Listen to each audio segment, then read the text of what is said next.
ಇನ್ನು CWRC ಹಾಗೆ CWMA ನಿರ್ಧಾರದ ವಿರುದ್ಧ ಮಂಡ್ಯ ಮೈಸೂರಿನಲ್ಲಿ ಹೋರಾಟ ತೀವ್ರಗೊಂಡಿದೆ. ತಮಿಳುನಾಡಿಗೆ ಯಾವುದೇ ಕಾರಣಕ್ಕೂ ನೀರು ಬಿಡಬಾರದು ಅಂತ ಆಗ್ರಹ ಹೆಚ್ಚಾಗ್ತಾ ಇದೆ. ಮತ್ತೊಂದು ಕಡೆ ರಾಜಕೀಯ ನಾಯಕರುಗಳ ನಡುವಿನ ವಾಕ್ಸಮರ ಕೂಡ ಈ ವಿಚಾರವಾಗಿ ಬಹಳ ಜೋರಾಗಿ ನಡೀತಾ ಇದೆ.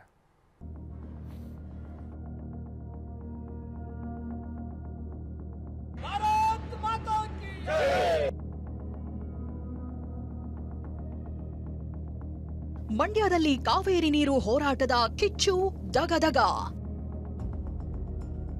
ತಮಿಳುನಾಡಿಗೆ ನೀರು ಬಿಡದಂತೆ ಸಂಘಟನೆಗಳ ರೋಷಾಗ್ನಿ. ರಸ್ತೆ ತಡೆದು ರೈತರ ಆಕ್ರೋಶ. ಕಾವೇರಿ ಅಪ್ಪಿಕೋ ಚಳವಳಿ.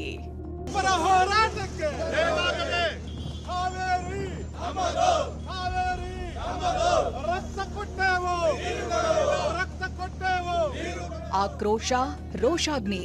ತಮಿಳುನಾಡಿಗೆ ಕಾವೇರಿ ನೀರು ಬಿಡುವಂತೆ ಆದೇಶಿಸಿರೋ ಕಾವೇರಿ ನೀರು ನಿರ್ವಹಣಾ ಪ್ರಾಧಿಕಾರ ಹಾಗೂ ನಿಯಂತ್ರಣಾ ಸಮಿತಿ ವಿರುದ್ಧ ರೈತರು, ಕನ್ನಡಪರ ಸಂಘಟನೆಗಳು ಸಿಡಿದೆದ್ದಿವೆ. ನಮಗೆ ನೀರಿಲ್ಲ, ನಿಮಗೆಲ್ಲೇ ಕೊಡೋದು ಅಂತ ಕೆಂಡಾಕಾರಿವೆ. ಮಂಡ್ಯದಲ್ಲಿ ಹೋರಾಟವು ಉಗ್ರ ಸ್ವರೂಪ ಪಡೆದಿದೆ. ರೈತ ಹಿತರಕ್ಷಣಾ ಸಮಿತಿ ಬೆಂಗಳೂರು, ಮೈಸೂರು ಹಳೆ ಹೆದ್ದಾರಿ ತಡೆದು ಪ್ರತಿಭಟಿಸಿದೆ. ರೈತ ಹಿತರಕ್ಷಣಾ ಸಮಿತಿಯಿಂದ ರಸ್ತೆ ತಡೆದು ಪ್ರತಿಭಟನೆ ನಡೆಸ್ತಾ ಇರುವಂಥದ್ದು. ಬೆಂಗಳೂರು ಮೈಸೂರು ಹಳೆ ಹೆದ್ದಾರಿ ಏನಿದೆ, ಹಳೆ ಹೆದ್ದಾರಿಯನ್ನು ತಡೆದು ಈಗ ಪ್ರತಿಭಟನೆ ಮಾಡ್ತಾ ಇರುವಂಥ ಕನ್ನಡಪರ ಸಂಘಟನೆಗಳು, ರೈತ ಸಂಘಟನೆಗಳು, ದಲಿತ ಸಂಘಟನೆಗಳು ಸೇರಿದಂತೆ ವಿವಿಧ ಸಂಘಟನೆಗಳು ಈ ಒಂದು ಹೋರಾಟಕ್ಕೆ ಒಂದು ಸಾಥನ್ನು ಕೊಟ್ಟಿರುವಂಥದ್ದು. ಈಗಾಗಲೇ ಸಂಪೂರ್ಣವಾಗಿ ಹಳೆ ಹೆದ್ದಾರಿ ಏನಿದೆ, ಬೆಂಗಳೂರು ಮೈಸೂರು ಹಳೆ ಹೆದ್ದಾರಿ, ಇದನ್ನು ಸಂಪೂರ್ಣವಾಗಿ ತಡೆದು ಈ ಒಂದು ಪ್ರತಿಭಟನೆ ನಡೆಸ್ತಾ ಇರುವಂಥದ್ದು. ಕನ್ನಡಿಗರಿಗೆ ನಮ್ಮದು ಕೆಆರ್ಎಸ್ ಡ್ಯಾಂನಿಂದ ಒಂದೇ ಒಂದು ಹನಿ ನೀರನ್ನ ತಮಿಳುನಾಡಿಗೆ ಬಿಡಬಾರದು. ಎಚ್ಚರಿಕೆ ಬಳಿಕವೂ ನೀರು ಬಿಟ್ರೆ ಉಗ್ರ ಹೋರಾಟ ಮಾಡುವುದಾಗಿ ವಾರ್ನಿಂಗ್ ನೀಡಿವೆ. ಸರ್ಕಾರ ನೀರು ಬಿಡುವ ನಿರ್ಧಾರವನ್ನ ಮಾಡಬಾರದು. ಅವೈಜ್ಞಾನಿಕವಾಗಿ ಹೇಳಿರುವಂತಹ ಪ್ರಾಧಿಕಾರಗಳ ಆದೇಶವನ್ನ ರೈತ ಹಿತರಕ್ಷಣಾ ಸಮಿತಿ ಹಾಗೂ ಜಿಲ್ಲೆಯ ಎಲ್ಲ ಪ್ರಗತಿಪರ ಹೋರಾಟ ಸಂಘಟನೆಗಳು ಕೂಡ ಒಗ್ಗೂಡಿ ನಾವು ವಿರೋಧಿಸ್ತಾ ಇದ್ದೀವಿ. ಒಂದು ಪಕ್ಷ ಏನಾದರೂ ಸರ್ಕಾರದ ನಡೆಯಲ್ಲಿ ವ್ಯತಿರಿಕ್ತ ಕಂಡು ಬಂದಲ್ಲಿ ಈ ಜಿಲ್ಲೆಯ ಜನ ದಂಗೆ ಏಳಬೇಕಾಗುತ್ತೆ. ಮಂಡ್ಯದ ಸಂಜಯ್ ವೃತ್ತದಲ್ಲಿ ಕಾವೇರಿ ಹಿತರಕ್ಷಣಾ ಸಮಿತಿ ಪ್ರತಿಭಟಿಸಿದೆ. ಹೆದ್ದಾರಿ ತಡೆದು ತಮಿಳುನಾಡಿಗೆ ನೀರು ಬಿಡಬಾರದು, ರಾಜ್ಯದ ರೈತರ ಹಿತ ಕಾಯಬೇಕು ಅಂತ ಒತ್ತಾಯಿಸಿದ್ರು. ಕನ್ನಡಿಗರಿಗೆ ನಮ್ಮದು ನಮ್ಮದು ನಮ್ಮದು ನಮ್ಮದು. CWMA ಆದೇಶ ರೈತರ ಪಾಲಿಗೆ ಮರಣ ಶಾಸನ ಅಂತ ಕನ್ನಡಪರ ಸಂಘಟನೆಗಳು ಕಿಡಿಕಾರಿವೆ. ಅವರು 3ನೇ ಬೆಳೆಗೆ ನೀರು ಕೇಳ್ತಾ ಇರೋದು, 2ನೇ ಬೆಳೆಗಲ್ಲ 3ನೇ ಬೆಳೆಗೆ ನೀರು ಕೇಳ್ತಾ ಇರೋದು. ನೀರು ತುಂಬಿ ಅಲ್ಲೇ ನದಿಗೆ ಬಿಡ್ತಾವ್ರೆ, ಅವರು ನದಿಗಳಿಗೆ ನೀರು ಬಿಡ್ತಾವ್ರೆ. ಇಲ್ಲಿ ನಮಗೆ ಜಾನುವಾರುಗಳಿಗೆ ನೀರಿಲ್ಲ, ಕನ್ನಂಬಾಡಿ ತುಂಬಿಲ್ಲ, ಹೇಮಾವತಿ ತುಂಬಿಲ್ಲ. ಮುಖ್ಯಮಂತ್ರಿಗಳು ಇದನ್ನು ಗಮನಕ್ಕೆ ತಗೊಬೇಕು. ಅವ್ರಿಗೆ ಒಳ್ಳೇದಾಗಲಿ. ನೀವೇನು ಮೇಕೆದಾಟು ಪಾದಯಾತ್ರೆಯನ್ನು ಮಾಡಿ ನಮ್ಮ ಹಕ್ಕು ನಮ್ಮ ನೀರು ಅಂತ ಮಾಡಿದ್ರು, ನಾವು ಹಂಗೆ ಕಾವೇರಿ ನಮ್ಮ ತಾಯಿ ಅಂತೇಳಿ ಹೋರಾಟ ಮಾಡ್ತಾ ಇದ್ದೀವಿ. ನೀವು ಅನ್ಯತಾ ಭಾವಿಸ್ದೇನೆ ದಯಮಾಡಿ ಸುಗ್ರೀವಾಜ್ಞೆಯನ್ನು ನೀವು ಕ್ಯಾನ್ಸಲ್ ಮಾಡಬೇಕು, ದಿಟ್ಟ ನಿಲುವನ್ನು ತಗೊಬೇಕು. ಪ್ರತಿಭಟನೆಯಲ್ಲಿ ಸಾರಾ ಗೋವಿಂದು, ಕರವೇ ಶಿವರಾಮೇಗೌಡ ಭಾಗಿಯಾಗಿದ್ರು. ಸಂಜಯ್ ವೃತ್ತದಲ್ಲಿ ಹೆದ್ದಾರಿ ತಡೆದು ತಮಟೆ ಬಾರಿಸಿ ಆಕ್ರೋಶ ವ್ಯಕ್ತಪಡಿಸಿದ್ರು. ರೈತರ ಮೇಲೆ, ಕನ್ನಡಿಗರ ಮೇಲೆ ಮಾರಣ ಹೋಮವನ್ನ ಆ ಒಂದು ನ್ಯಾಯಮಂಡಳಿ ಬರೆದಿದೆ. ಅದರ ವಿರುದ್ಧವಾಗಿ ನಾವು ನಿಲ್ಲಲೇಬೇಕಾಗಿದೆ. ಮುಂದಿನ ದಿನಗಳಲ್ಲಿ ಸರ್ಕಾರ ಏನು ತೀರ್ಮಾನ ತಗೊಳ್ತಾರೋ ಆ ತೀರ್ಮಾನದ ಮೇಲೆ ನಾವು ಮುಂದಿನ ಹೋರಾಟವನ್ನು ರೂಪಿಸ್ತೀವಿ. ನಿಮ್ಮ ಜೊತೆ ನೀವು ಯಾವಾಗ ಎಲ್ಲಿಗೆ ಯಾವಾಗ ಸಂದರ್ಭದಲ್ಲಿ ಕರೆದ್ರು ನಿಮ್ಮ ಜೊತೆ ನಾವು ಇದ್ದೀವಿ ಅಂತಕ್ಕಂಥ ಮಾತನ್ನ, ಒಂದು ಸಂದೇಶವನ್ನು ಕೊಟ್ಟು ಹೋಗ್ಬೇಕು ಅಂತ ಹೇಳ್ಬಿಟ್ಟು ಇಲ್ಲಿ ಬಂದಿದ್ದೀನಿ. ಇತ್ತ ಮೈಸೂರಿನಲ್ಲೂ ಕಾವೇರಿ ಹೋರಾಟ ಕಿಚ್ಚು ಹೊತ್ತಿದೆ.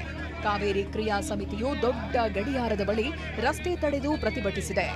ಕಾವೇರಿ ನೀರು ನಿರ್ವಹಣಾ ಪ್ರಾಧಿಕಾರ ರದ್ದತಿಗೆ ಆಗ್ರಹಿಸಿದೆ. ತಮಿಳುನಾಡಿಗೆ ನೀರು ಬಿಟ್ರೆ ಉಗ್ರ ಹೋರಾಟದ ಎಚ್ಚರಿಕೆ ನೀಡಿದೆ.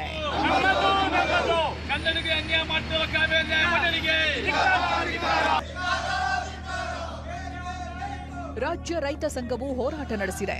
ಮೈಸೂರಿನ ಕಾಡಾ ಕಚೇರಿ ಬಳಿ ಧರಣಿ ನಡೆಸಿತ್ತು. CWMA ವಿರುದ್ಧ ಘೋಷಣೆ ಕೂಗಿ ಆಕ್ರೋಶ ವ್ಯಕ್ತಪಡಿಸಿದ್ರು.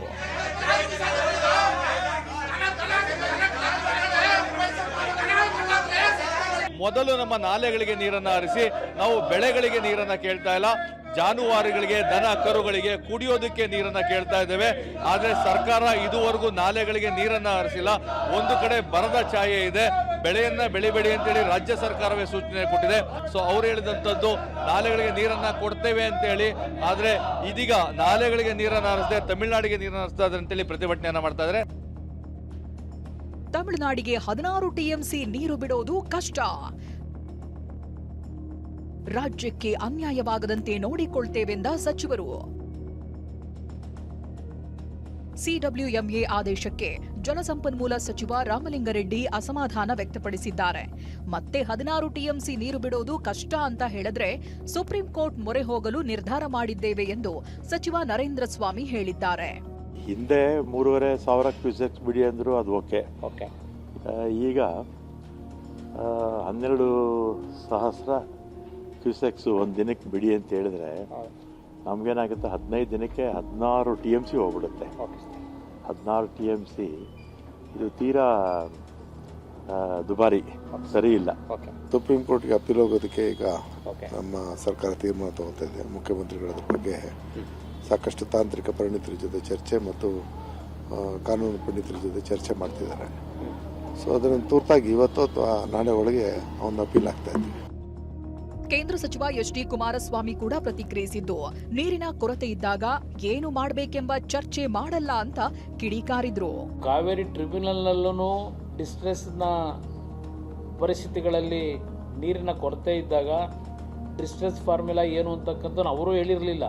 ಸುಪ್ರೀಂ ಕೋರ್ಟು 177ಕ್ಕೆ ರೆಡ್ಯೂಸ್ ಮಾಡಿದ್ಮೇಲೆ ಅವ್ರು ನೀರು ಕೊಡ್ತಕ್ಕಂಥದ್ದನ್ನು 177 TMCಗೆ ಅವರು ಸಹ ಆ ಸಂದರ್ಭದಲ್ಲಿ ಡಿಸ್ಟ್ರೆಸ್ನ ಸಮಯದಲ್ಲಿ ಏನು ಫಾರ್ಮುಲಾನ ನೀವು ಜಾರಿಗೆ ತರಬೇಕು ಅಂತಕ್ಕಂಥದ್ದು ಅವರು ಹೇಳಿರಲಿಲ್ಲ.